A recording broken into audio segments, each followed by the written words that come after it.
I am a well in this great land, looking at its millions of boys and girls to draw from me the inexhaustible divinity and spread His grace everywhere as does the water drawn from a well. This is my story. The story of the son of Jainul Abdin and Ashama. The story of a lad who sold newspapers to help his brother. The story of a pupil reared by Shiva Subramanya Iyer and Ayadure Solomon. The story of a student taught by teachers like Pandale. The story of an engineer spotted by M.J.K. Menon and groomed by the legendary Professor Sarabhai. The story of a scientist tested by failures and setbacks. The story of a leader supported by a large team of brilliant and dedicated professionals.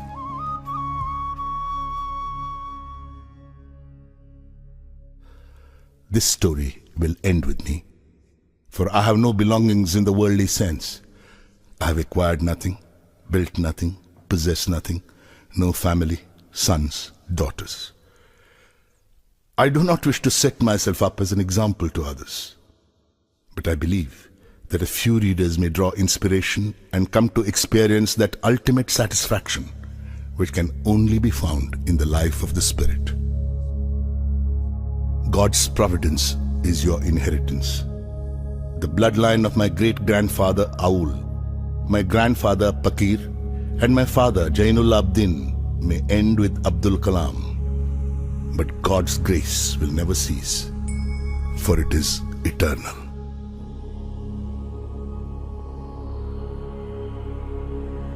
Purnamada Purnamidam Purnat Purnamudachyate Purnasya Purnamadaya Purnamevavashishyate.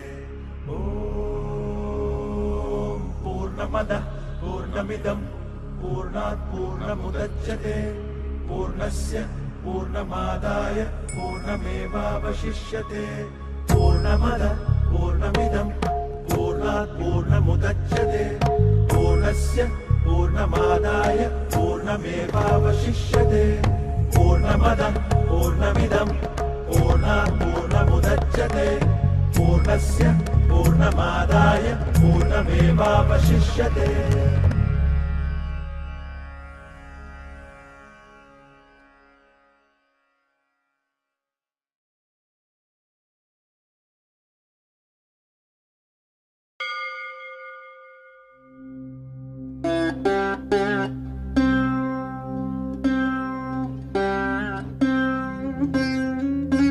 I was born into a middle-class Tamil family in the island town of Rameshwaram.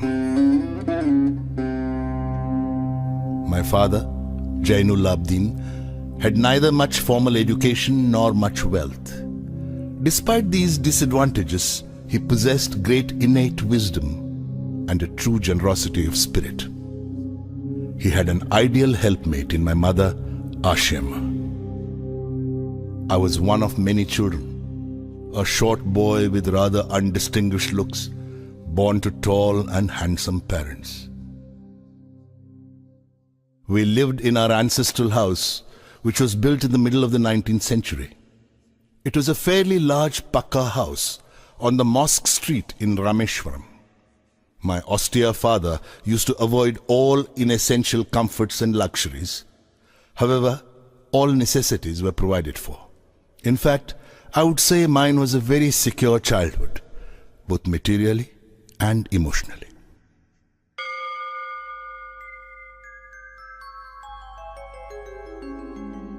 The famous Shiva temple, which makes Rameshwaram so sacred to pilgrims, was about a 10-minute walk from our house. Our locality was predominantly Muslim, but there were quite a few Hindu families too, living amicably with their Muslim neighbors. There was a very old mosque in our locality where my father would take me for evening prayers.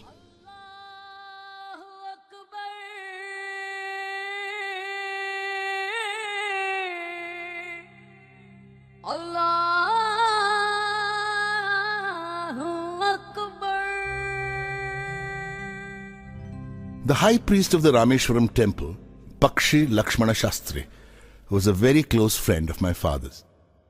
One of the most vivid memories of my early childhood is of the two men, each in his traditional attire, discussing spiritual matters. My father could convey complex spiritual concepts in very simple, down-to-earth Tamil. He once told me, "When troubles come, try to understand the relevance of your sufferings. Adversity always presents opportunities for introspection."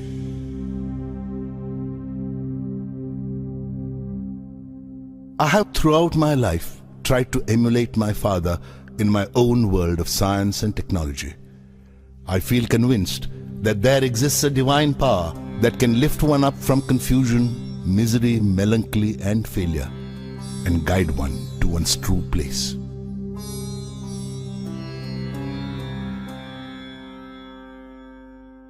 I was about 6 years old when my father embarked on the project of building a wooden sailboat to take pilgrims from Rameshwaram to Dhanushkodi and back. He worked at building the boat on the seashore with the help of a relative, Ahmad Jalaluddin, who later married my sister, Zohra. Ahmad Jalaluddin became a close friend of mine, despite the difference of 15 years in our ages. We used to go for long walks together every evening. As we started from Mosque Street, our first halt would be at the imposing temple of Lord Shiva, where we would circle around the temple with the same reverence as any other pilgrim. Jalaluddin's schooling had been limited, principally because of his family's straitened circumstances. At the time I speak of, he was the only person on the entire island who could write English. He wrote letters for almost anybody in need. Jalaluddin always spoke to me about educated people, of scientific discoveries, of contemporary literature, and of the achievements of medical science. Another person who greatly influenced my childhood was my first cousin, Shamsuddin. He was the sole distributor for newspapers in Rameshwaram and a one-man operation. The newspapers would arrive at Rameshwaram station by the morning train. The Second World War broke out in 1939 when I was 8 years old. Soon India was forced to join the Allied forces and something like a state of emergency was declared. The first casualty came in the form of the suspension of the train halt at Rameshwaram station. The newspapers now had to be bundled and thrown out from the moving train on the Rameshwaram road between Rameshwaram and Dhanushkodi. That forced Shamsuddin to look for a helping hand to catch the bundles, and, as if naturally, I filled the slot. Shamsuddin helped me earn my first wages. Every child is born with some inherited characteristics into a specific socio-economic and emotional environment and trained in certain ways by figures of authority. I inherited honesty and self-discipline from my father. From my mother, I inherited faith in goodness and deep kindness. But it was the time I spent with Jalaluddin and Shamsuddin that perhaps contributed most to the uniqueness of my childhood and made all the difference in my later life.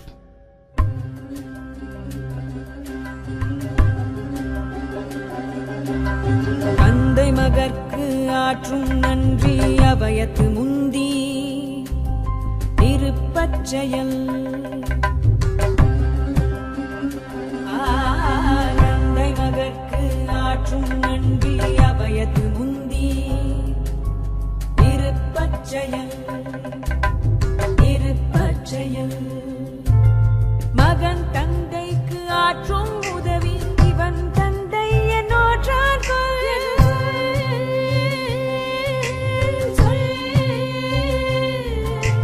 மகன் தந்தைக்கு ஆற்றும் உதவி இவன் தந்தை என்னோற்றான் தந்தை மகற்கு ஆற்றும் நன்றி அபயத்து முந்தி இருப்பச்செயல்.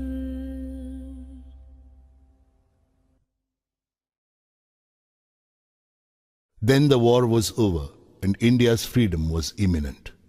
I asked my father's permission to leave Rameshwaram and study at the district headquarters in Ramanathapuram. Shamsuddin and Ahmad Jalaluddin travelled with me to Ramanathapuram to enroll me in Schwartz High School. Somehow, I did not take to the new setting. The town of Ramanathapuram was a thriving, factious town of some 50,000 people. But the coherence and harmony of Rameshwaram was absent. I missed my home and grabbed every opportunity to visit Rameshwaram. Once I settled down at Schwartz High School, the enthusiastic 15-year-old within me re-emerged.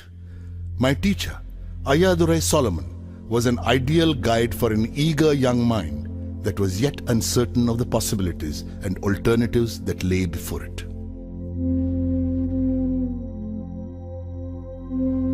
During my stay at Ramanathapuram, my relationship with him grew beyond that of teacher and pupil. Ayadurai Solomon used to say, "To succeed in life and achieve results, you must understand and master three mighty forces: desire, belief, and expectation." Ayadurai Solomon, who later became a reverend, taught me that before anything I wanted could happen, I had to desire it intensely and be absolutely certain it would happen. To take an example from my own life, I had been fascinated by the mysteries of the sky and the flight of birds from early childhood. I used to watch cranes and seagulls soar into flight and long to fly. Simple provincial boy though I was convinced that one day I too would soar up into the skies. Indeed, I was the first child from Rameshwaram to fly.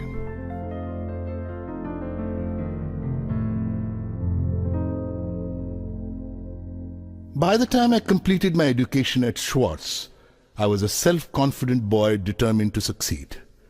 The decision to go in for further education was taken without a second thought.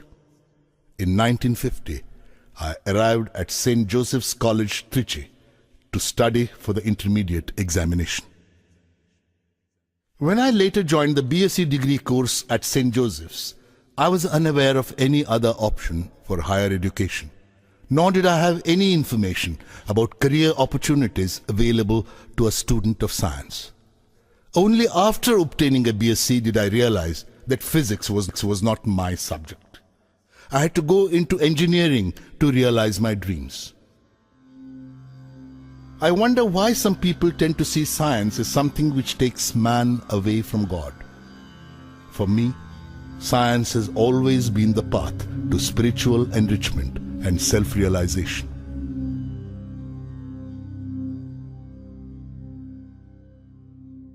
I managed to be on the list of selected candidates to Madras Institute of Technology, MIT. But admission to this prestigious institution was an expensive affair. Around 1,000 rupees was required, and my father could not spare that much money. My sister, Zohra, mortgaged her gold bangles and chain to settle my fee. I was deeply touched by her determination to see me educated and by her faith in my abilities.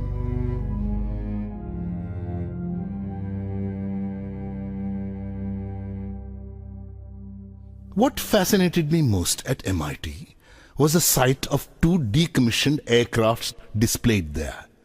I felt a strange attraction towards them and would sit near them long after other students had gone back to the hostel.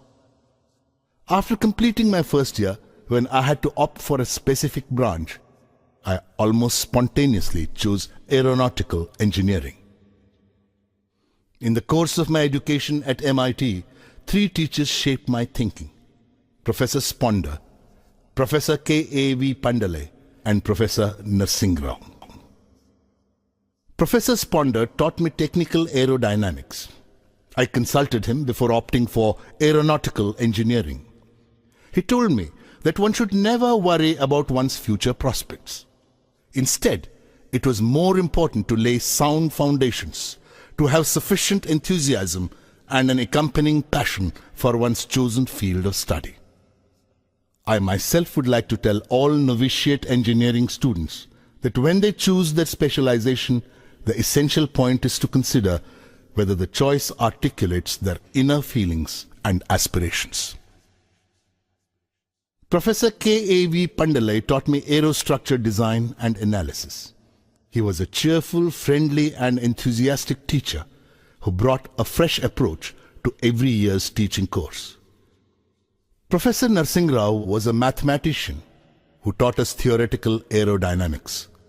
After attending his classes, I began to prefer mathematical physics to any other subject.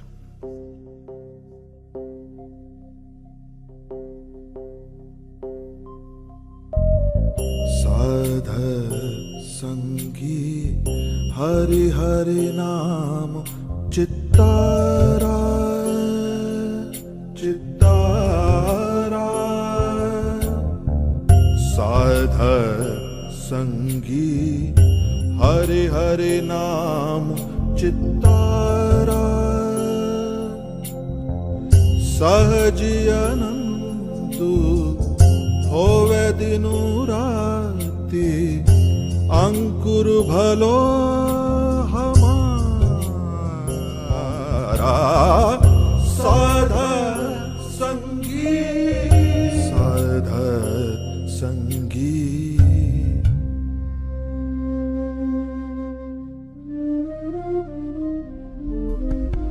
Gurupura भेटियो बड़ भागी गुरुपुरा भेटियो बड़ भागी जाको अंतु न पारावारा अंतु न पारावारा नानक सरनी गही स्वामी की पुनः पुनः नमस्कार साध संगी साध संगी.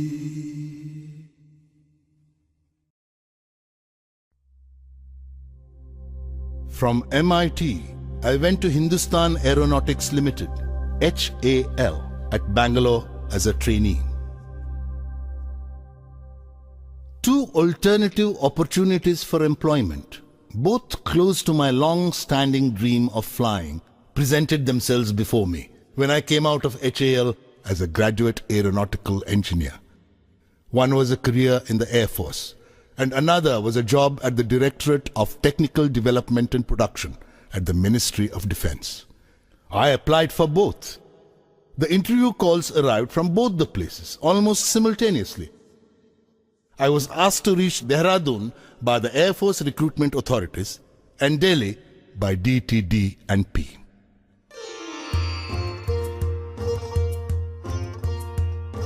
My destination was more than 2,000 kilometers away and was to be my first encounter with the vastness of my motherland. Through the window of the compartment, I watched the countryside slip past. It is astonishing how the landscape changes as one moves northwards. I halted for a week in Delhi and appeared for the interview at DTD&P. I did well at the interview. Then I proceeded to Dehradun for my interview at the Air Force Selection Board. I could only finish 9th in the batch of 25.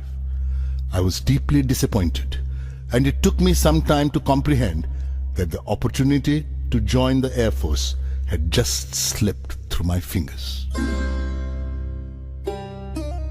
I trekked down to Rishikesh with the knowledge that the days ahead would be difficult. I bathed in the Ganga and walked to the Shivananda ashram, situated a little way up the hill. I met Swami Shivananda, a man who looked like a Buddha wearing a snow-white dhoti and wooden slippers. I was struck by his irresistible, almost childlike smile and gracious manner. I told him about my unsuccessful attempt to join the Indian Air Force and my long-cherished desire to fly. He smiled and said, "Desire, when it stems from the heart and spirit, when it is pure and intense, possesses awesome electromagnetic energy. This energy is released into the ether each night as the mind falls into the sleep state. Each morning, it returns to the conscious state, reinforced with the cosmic currents. That which has been imaged will surely and certainly be manifested. You can rely, young man, upon this ageless promise as surely as you can rely upon the eternally unbroken promise of sunrise and of spring." I returned to Delhi and inquired at the DTDP about the outcome of my interview. In response, I was handed my appointment letter.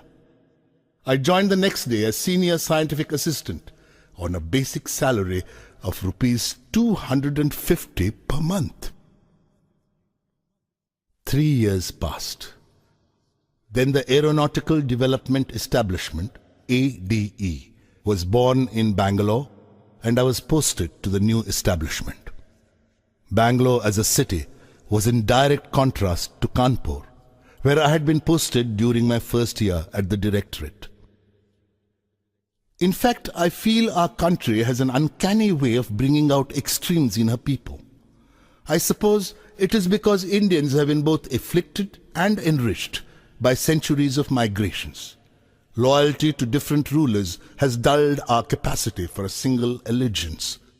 Instead, we have developed an extraordinary ability to be compassionate and cruel, sensitive and callous, deep and fickle, all at the same time. To the untrained eye, we may appear colorful and picturesque. To the critical eye, we are but shoddy imitations of our various masters. In Kanpur, I saw pan-chewing imitations of Wajid Ali Shah, and in Bangalore, it was replaced by dog-walking sahibs. In Bangalore, too, I longed for the depth and calmness of Rameshwaram.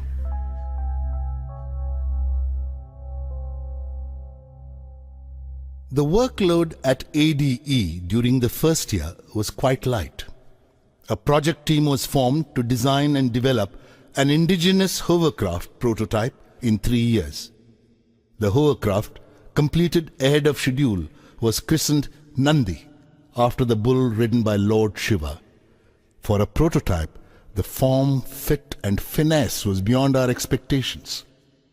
However, to my great disappointment, the project became mired in controversies and had to be shelved.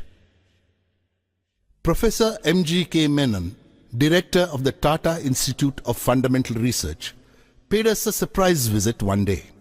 Asking me several questions about Nandi, he requested a 10-minute ride in the hovercraft with me. A week later, I got a call from INCOSPA, the Indian Committee for Space Research. I went to Bombay to attend the interview for the post of a rocket engineer. I was interviewed by Dr. Vikram Sarabhai along with Professor M.G.K. Menon and Mr. Saraf, then the Deputy Secretary of the Atomic Energy Commission. I was almost immediately struck by Dr. Sarabhai's warmth. The next evening, I was told about my selection. I was to be absorbed as a rocket engineer at INCOSPA.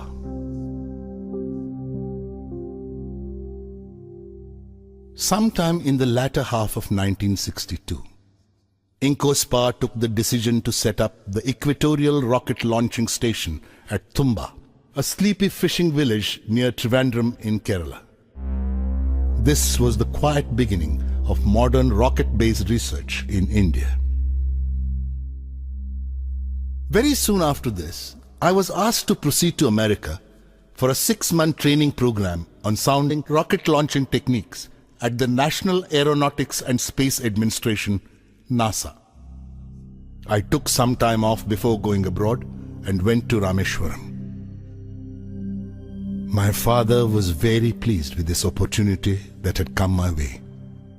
He took me to the mosque and organized a special namaz in thanksgiving.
I started my work at NASA at the Langley Research Center in Hampton, Virginia. Later, I went to the Goddard Space Flight Center at Greenbelt, Maryland. My impression of the American people can be summarized by a quotation from Benjamin Franklin. Those things that hurt instruct.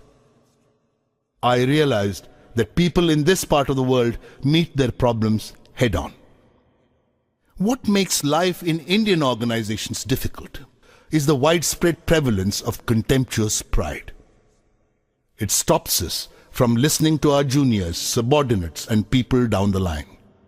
You cannot expect a person to deliver results if you humiliate him, nor can you expect him to be creative if you abuse him or despise him.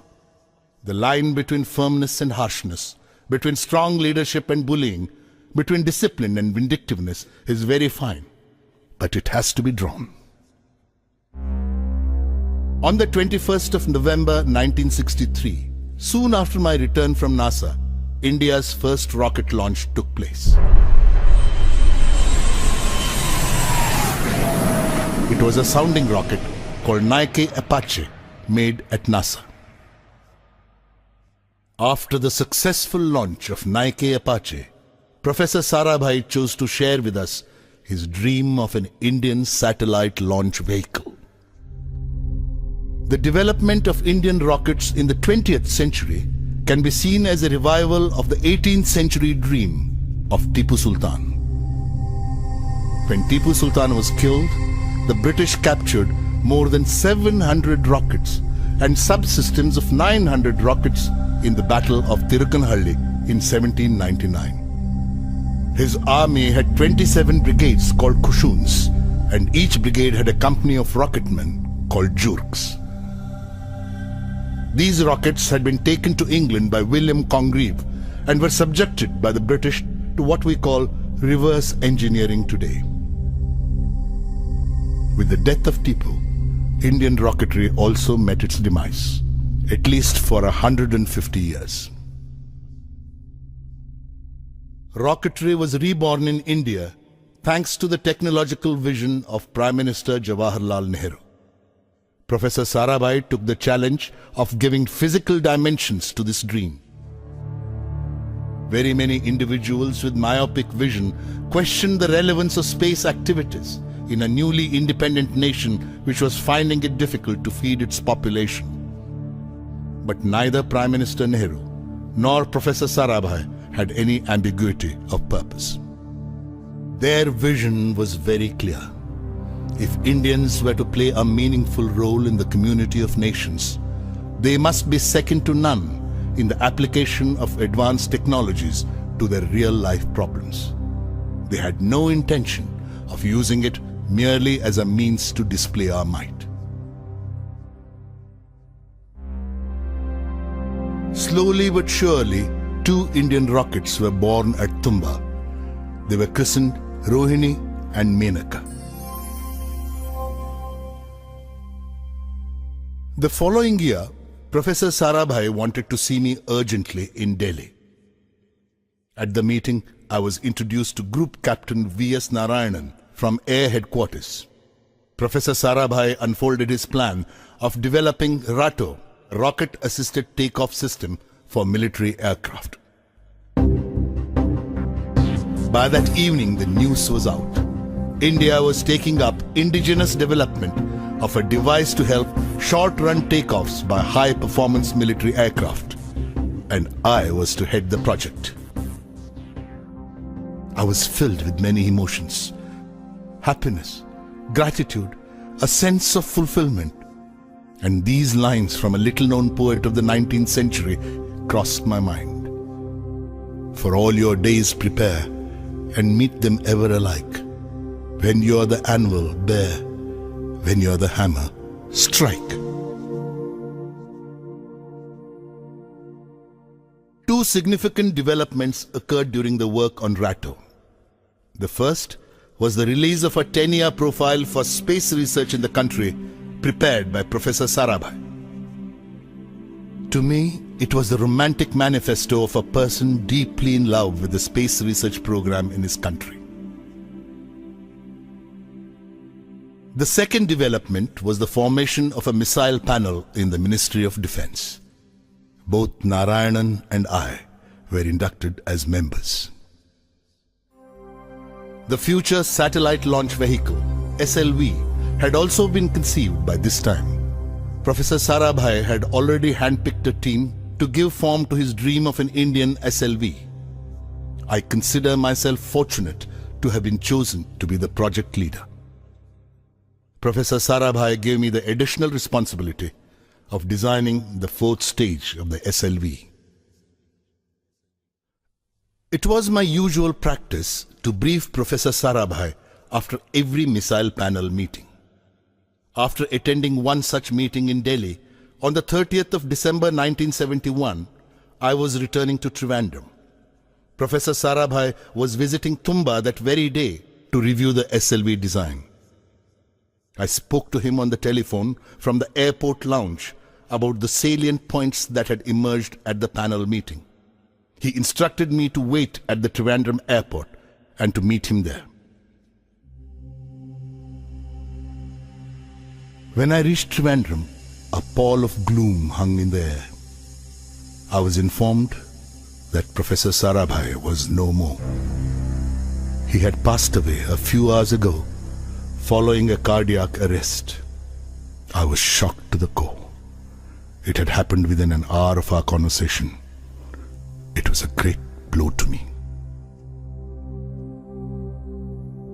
I consider Professor Sarabhai as the Mahatma Gandhi of Indian science, generating leadership qualities in his team and inspiring them through both ideas and example.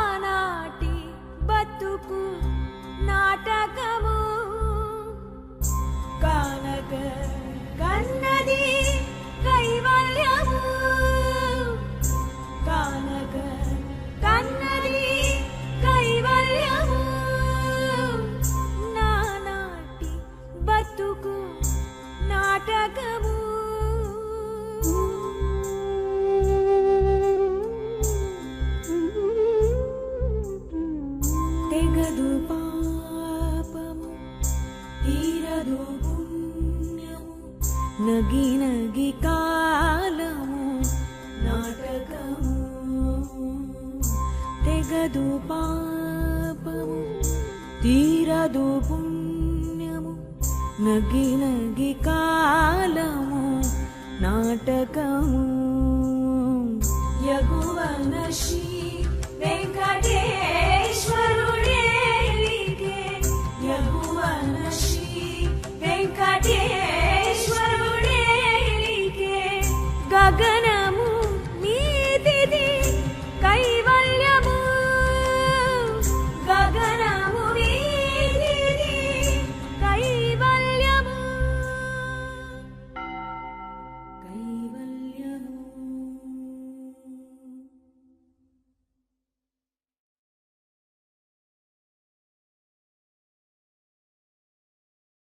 After an interim arrangement with Professor M.G.K. Menon at the helm, Professor Satish Dhawan was given the responsibility of heading the Indian Space Research Organization, ISRO.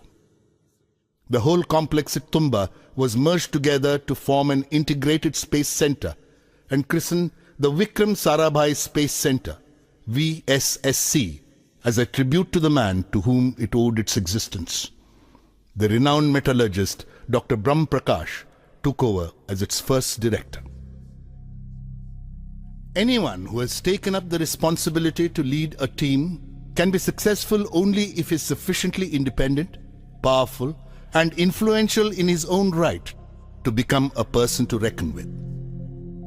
This is perhaps also the path to individual satisfaction in life, for freedom with responsibility is the only sound basis for personal happiness. What can one do to strengthen personal freedom? I would like to share with you 2 techniques I adopt in this regard. First, by building your own education and skills. Knowledge is a tangible asset, quite often the most important tool in your work. The more up-to-date the knowledge you possess, the freer you are. Knowledge cannot be taken away from anyone except by obsolescence. A leader can only be free to lead his team if he keeps abreast of all that is happening around him in real time.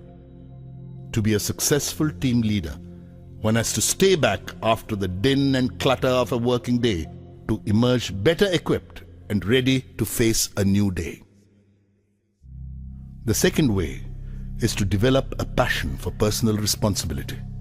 The sovereign way to personal freedom is to help determine the forces that determine you.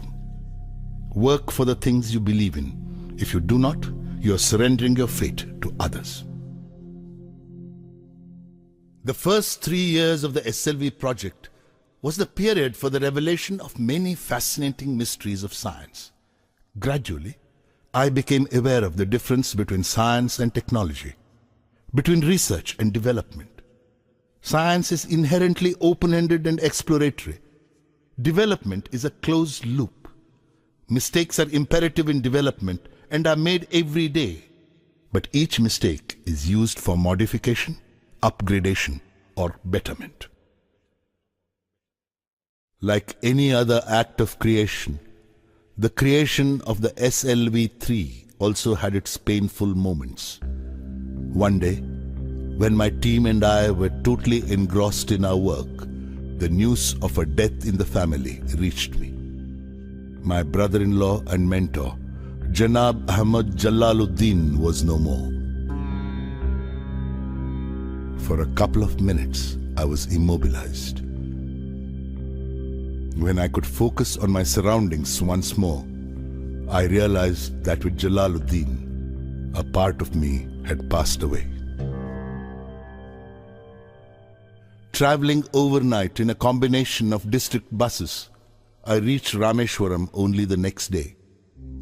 I had no words for Zora or for my niece Mehboob, both of whom were crying uncontrollably. I had no tears to shed. For many days back in Tumba, I felt a sense of futility I had never known before about everything I was doing. I had long talks with Professor Dhawan. He told me that my progress on the SLV project would bring me solace. The confusion would first lessen and would later pass away altogether. In 1976, my father, Jainul Abdin, who had lived on Rameshwaram Island for 102 years, passed away, leaving behind 15 grandchildren and 1 great-grandson. In worldly terms, it was the death of just another old man. No public mourning was organized. No flags were lowered to half-mast. No newspaper carried an obituary for him. He was not a politician, a scholar, or a businessman. He was a plain and transparent man. His life inspired the growth of all that was benign and angelic, wise and noble.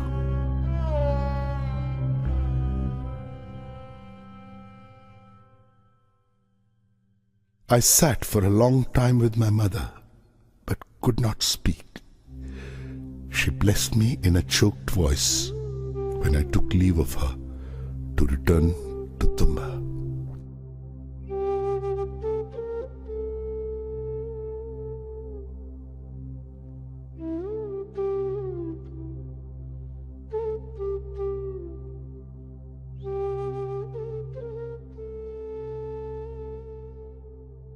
The SLV-3 Apogee rocket, scheduled to be flight tested in France, was mired with problems. I had to rush to France to sort them out. Before I could depart, I was informed that my mother had passed away. With 3 deaths in the family, I needed total commitment to my work in order to keep performing. The desire to work at optimum capacity leaves hardly any room for anything else. With this total commitment and single-mindedness, the SLV-3 dream was finally realized in the middle of 1979. We had scheduled the first experimental flight trial of SLV-3 for the 10th of August 1979. The 23-meter-long 4-stage SLV rocket, weighing 17 tons, took off elegantly at 7:58 hours.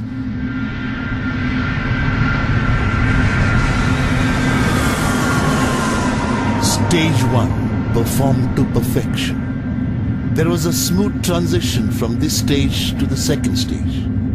We were spellbound to see our hopes flying in the form of SLV-3. Suddenly, the spell was broken. The second stage went out of control.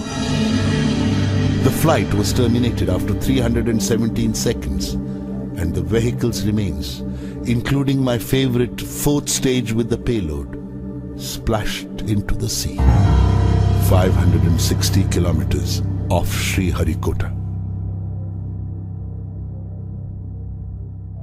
The incident caused us profound disappointment. I felt a strange mix of anger and frustration. Completely drained, mentally as well as physically, I went straight to my room and slumped onto the bed. A gentle touch on my shoulder woke me up. It was late in the afternoon, almost approaching evening. I saw Dr. Brahm Prakash sitting by my bedside. I was deeply touched by his affection and concern. I was sad, but not alone.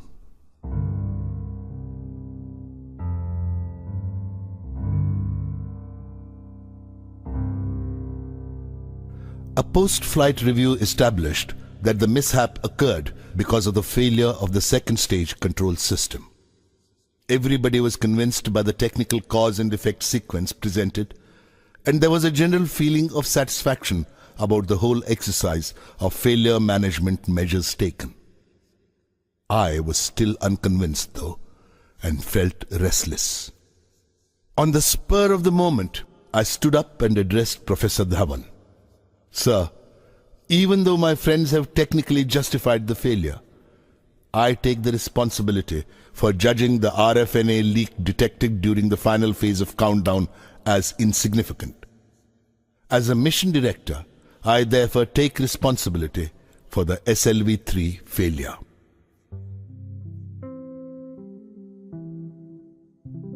The pursuit of science is a combination of great elation and great despair. I went over many such episodes in my mind. The idea that a man could land on the moon, developed by a Russian mathematician, was realized after nearly 4 decades, and by the United States at that. Professor Chandrasekhar had to wait nearly 50 years before receiving the Nobel Prize for his discovery of the Chandrasekhar limit, a discovery made while he was a graduate student at Cambridge in the 1930s. How many failures must Von Braun have gone through before his Saturn launch vehicle put man on the moon? To live only for some unknown future is superficial. It's like climbing a mountain to reach the peak without experiencing its sides. The sides of the mountain sustain life, not the peak. This is where things grow, experience is gained, and technologies are mastered. The importance of the peak lies only in the fact that it defines the sides. I went in little steps, just one step after another, but each step towards the top.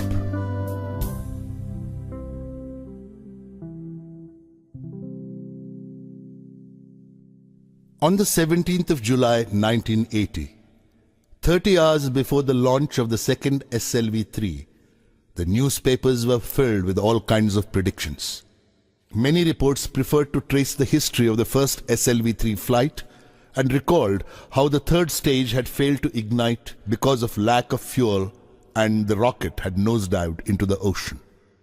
Some were a general prognosis of all that ailed our country and related it to the SLV-3. I knew that the next day's launch was going to decide the future of the Indian space program. In fact, to put it simply, the eyes of the whole nation were on us. In the early hours of the next day, the 18th of July 1980, at 8:03 hours to be precise, India's first satellite launch vehicle, SLV-3, lifted off. I saw the computer displaying data about stage 4 giving the required velocity to the Rohini satellite to enter its orbit. Within the next 2 minutes, Rohini was set into motion in a low Earth orbit. I spoke in the midst of screeching decibels the most important words I have ever uttered in my life. Mission Director calling all stations. Stand by for an important announcement. All stages perform to mission requirements.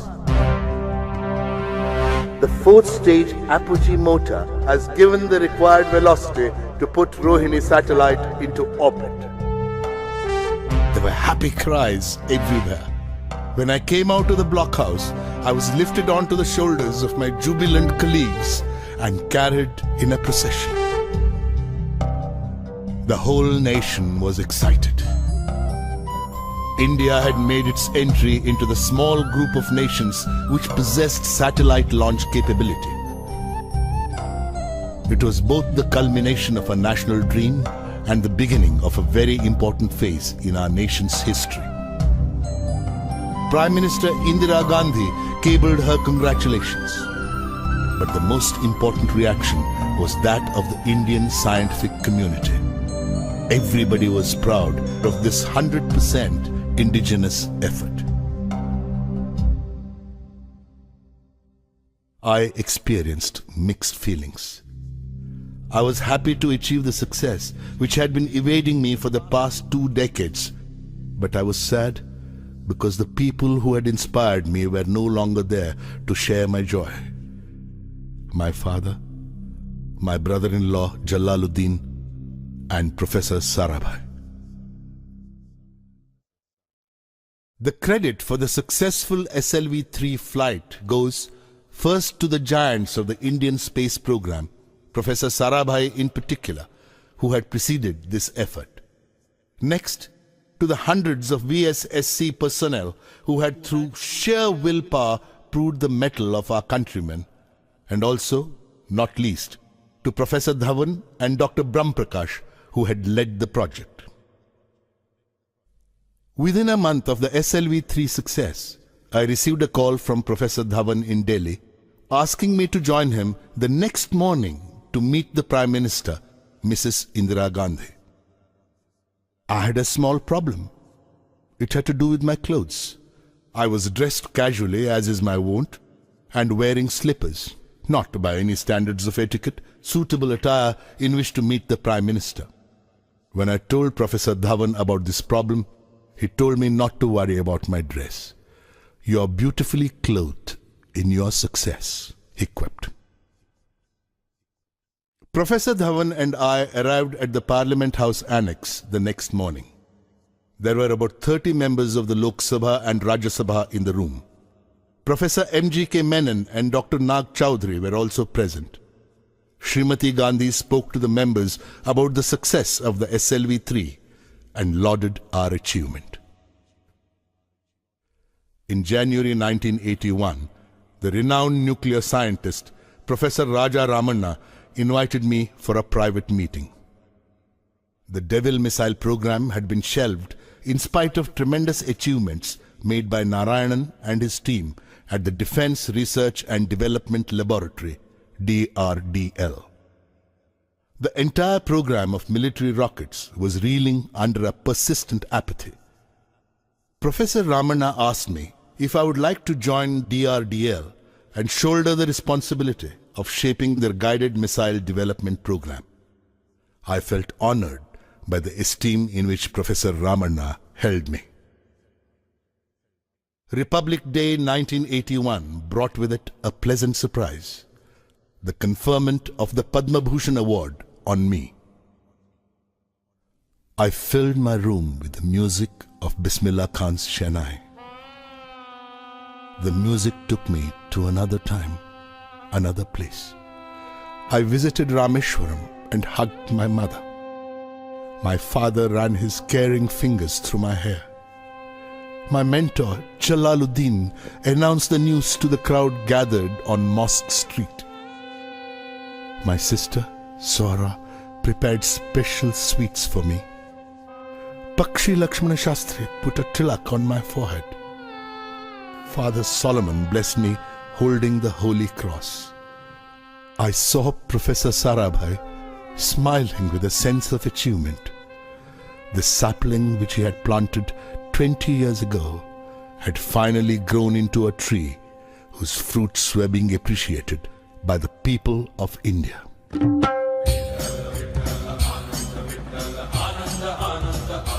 ओ आनंदाचे डोही आनंद तरंग आनंदाचे डोही आनंद तरंग आनंदाची अंग आनंदाचे आनंदाची अंग आनंदाचे आनंदाचे डोही आनंद तरंग आनंदाचे डोही आनंद तरंग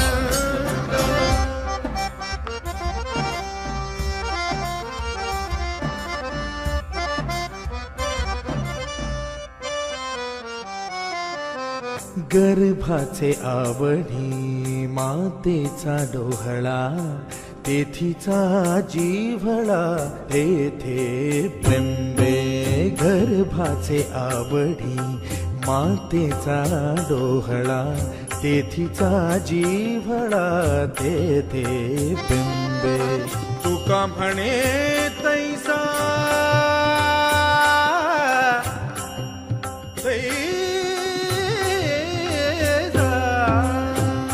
म्हणे तैसा ओतला ठसा अनुभव सरीसा मुखाला आनंदाचे डोही आनंद तरंग आनंदाची अंग आनंदाचे आनंदाचे डोही आनंद तरंग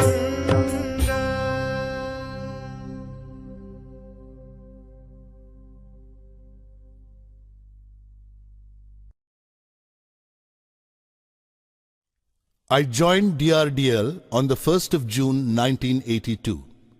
To the horror of many old-timers, I started inviting people from the Indian Institute of Science, Indian Institutes of Technology, Council for Scientific and Industrial Research, Tata Institute of Fundamental Research, and many other educational institutions where related experts could be found. I felt that the stuffy work centers of DRDL needed a breath of fresh air. I made a presentation in the South Block. Although some questioned our ambitious proposal, everyone was excited about the idea of India having her own missile systems. When the Defence Minister, R. Venkatraman, suggested that we launch an integrated guided missile program instead of making missiles in phases, we could not believe our ears. The proposal of the missile development project had been turned overnight into the blueprint of an integrated program with far-reaching consequences. When I presented the government-sanctioned letter before the Missile Technology Committee at DRDL, they were enthused with fire and action.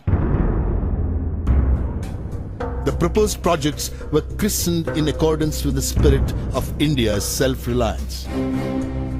Thus, the surface-to-surface weapon system became Prithvi, the earth. The tactical core vehicle was called Trishul, the trident of Lord Shiva. The surface-to-air defense system was named Akash, the sky, and the anti-tank missile project Nag, Cobra. I gave the name Agni, fire, to my long-cherished dream of REX, Re-Entry Experiment Launch Vehicle. Dr. Arunachalam came to DRDL and formally launched the Integrated Guided Missile Development Program on the 27th of July, 1983. It was a great event in which every single employee of DRDL participated. Everybody who was somebody in Indian aerospace research was invited.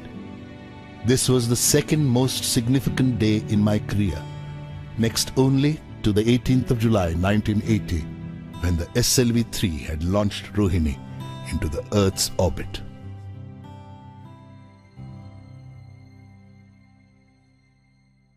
The launch of the Integrated Guided Missile Development Program was like a bright flash on the Indian scientific firmament. Missile technology had been considered the domain of a few selected nations in the world. People were curious to see how we were going to achieve all that was promised.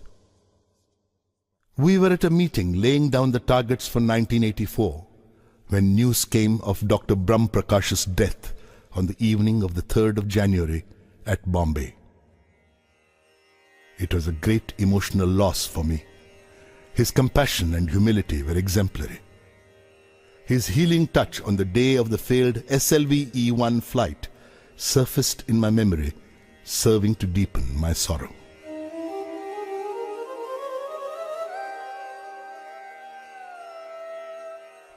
If Professor Sarabhai was the creator of VSSC, Dr. Brahm Prakash was the executor. He had nurtured the institution when it most needed nourishment. His humility mellowed me and helped me discard my aggressive approach. His humility did not consist merely in being modest about his talents or virtues, but in respecting the dignity of all those who worked under him and in recognizing the fact that no one is infallible, not even the leader.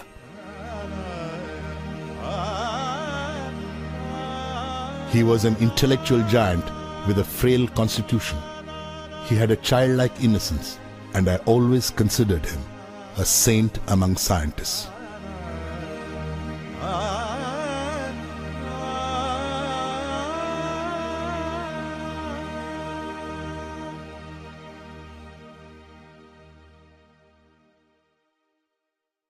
Prime Minister Indira Gandhi expressed her desire to personally apprise herself of the progress of the Integrated Guided Missile Development Program.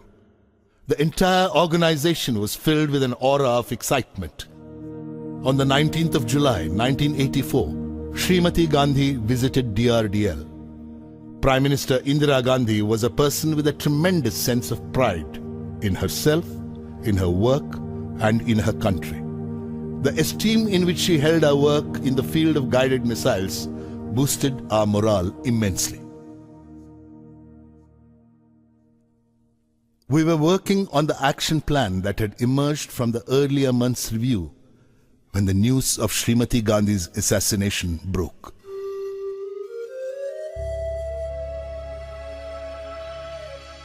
Srimati Gandhi's death was a tremendous loss to the scientific community. She had given impetus to scientific research in the country.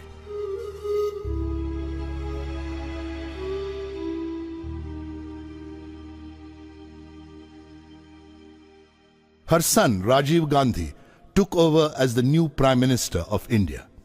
He went to the polls and obtained a mandate from the people to carry forward the policies of Mrs. Gandhi, the Integrated Guided Missile Development Program being a part of them. Work on Prithvi was nearing completion when we entered 1988. Prithvi was launched at 11:23 hours on the 25th of February. It was an epoch-making event in the history of rocketry in the country. Prithvi was not merely a surface-to-surface missile. It was, in fact, the basic module for all future guided missiles in the country. The launch of Prithvi sent shockwaves across the unfriendly neighboring countries. The response of the Western Bloc was initially one of shock and then of anger. A 7-nation technology embargo was clamped, making it impossible for India to buy anything even remotely connected with the development of guided missiles. The emergence of India as a self-reliant country in the field of guided missiles upset all the developed nations of the world.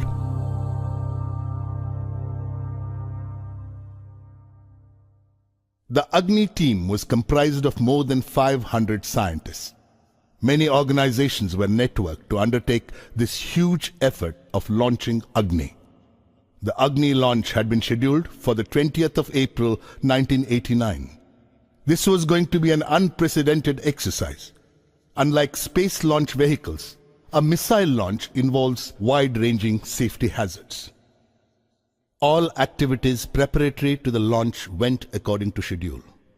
We had decided to move the people living in nearby villages to safety at the time of the launch. This attracted media attention and led to much controversy. By the time the 20th of April 1989 arrived, the whole nation was watching us. Foreign pressure was exerted through diplomatic channels to abort the flight trial, but the Indian government stood behind us like a rock and staved off any distraction to our work.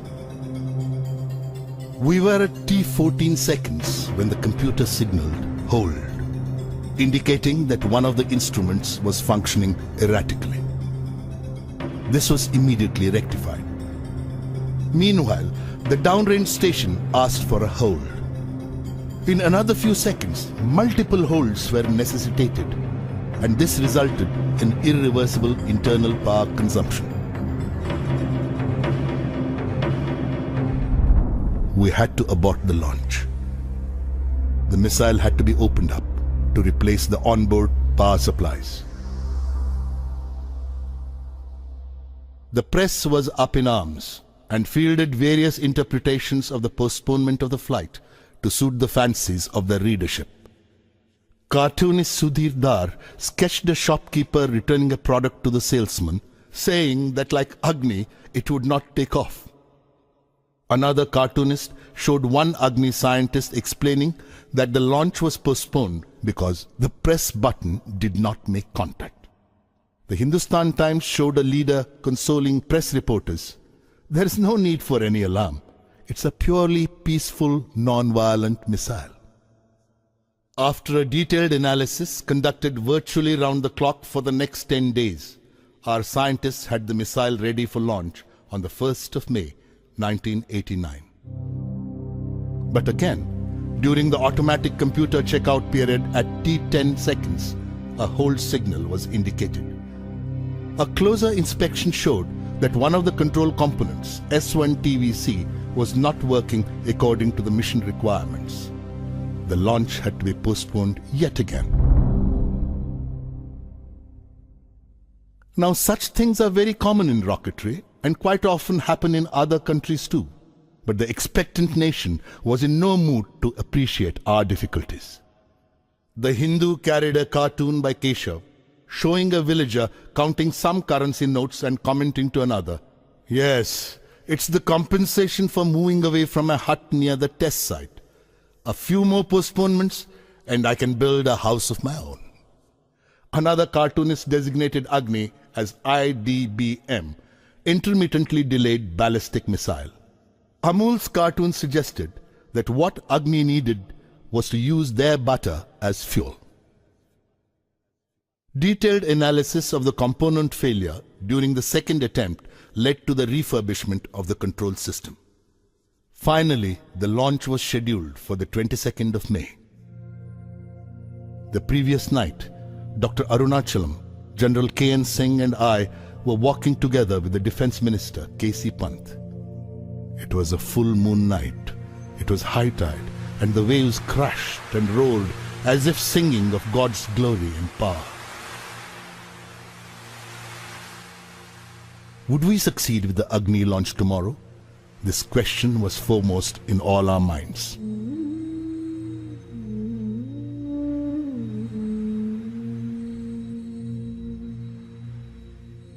Breaking a long silence, the Defense Minister finally asked me, "Kalam, what would you like me to do to celebrate the Agni success tomorrow?" What did I want? What was it that I did not have? What could make me happier? And then I found the answer. "We need 100,000 saplings to plant," I said. His face lit up with a friendly glow. "You are buying the blessings of Mother Earth for Agni," the Defense Minister quipped. "We will succeed tomorrow."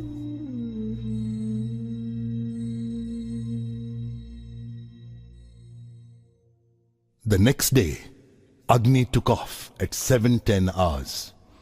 It was a perfect launch. The missile followed a textbook trajectory. All flight parameters were met. It was like waking up to a beautiful morning from a nightmarish sleep. We had reached the launch pad after 5 years of continuous work at multiple work centers. We had lived through the ordeal of a series of snags in the last 5 weeks.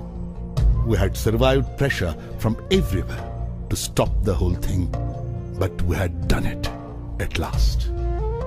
It was one of the greatest moments of my life.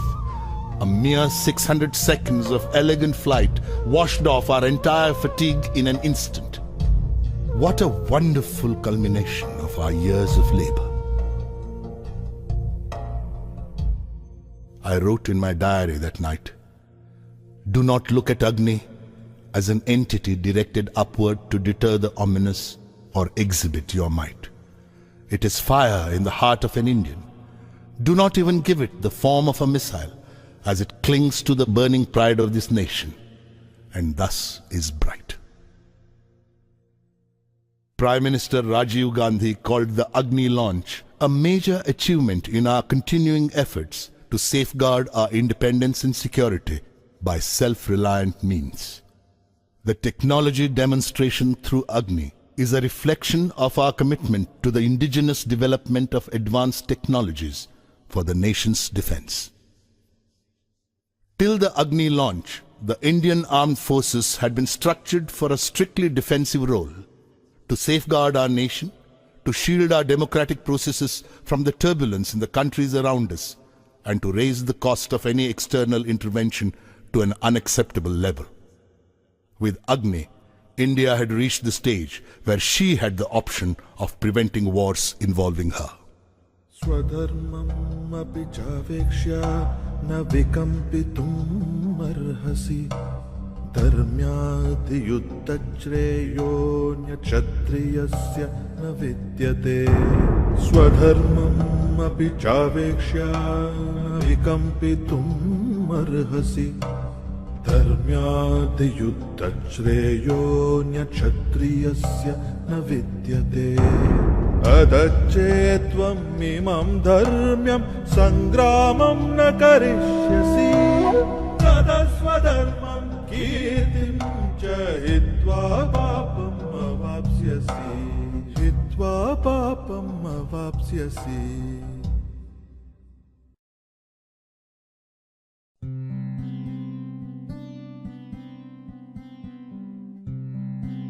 On Republic Day 1990, the nation celebrated the success of its missile program. I was conferred the Padma Vibhushan along with Dr. Arunachalam. Memories of the Padma Bhushan awarded a decade ago came alive. I still lived more or less as I had lived then, in a room 10 feet wide and 12 feet long, furnished mainly with books, papers, and a few pieces of hired furniture. The only difference was at that time my room was in Trivandrum and now it was in Hyderabad. The mess bearer brought me my breakfast of idlis and buttermilk and smiled in silent congratulation for the award. I was touched by the recognition bestowed on me by my countrymen.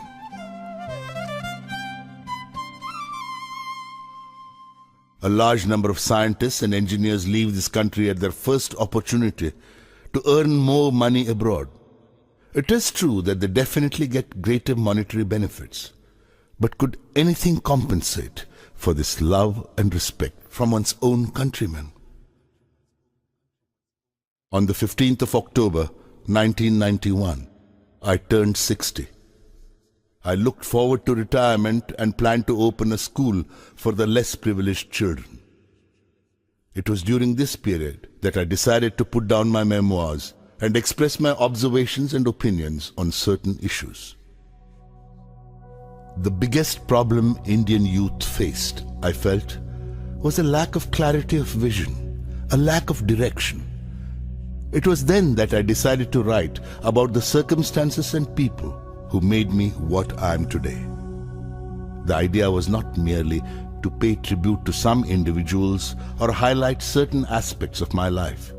What I wanted to say was that no one, however poor, underprivileged or small, need feel disheartened about life. Problems are a part of life. Suffering is the essence of success. As someone said, God has not promised skies always blue, flower-strewn pathways all our life through. God has not promised sun without rain, joy without sorrow, peace without pain. I will not be presumptuous enough to say that my life can be a role model for anybody. But some poor child living in an obscure place, in an underprivileged social setting, may find a little solace in the way my destiny has been shaped. It could perhaps help such children liberate themselves from the bondage of their illusory backwardness and hopelessness. Irrespective of where they are right now, they should be aware that God is with them.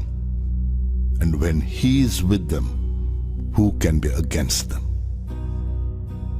Let the latent fire in the heart of every Indian acquire wings, and the glory of this great country light up the sky.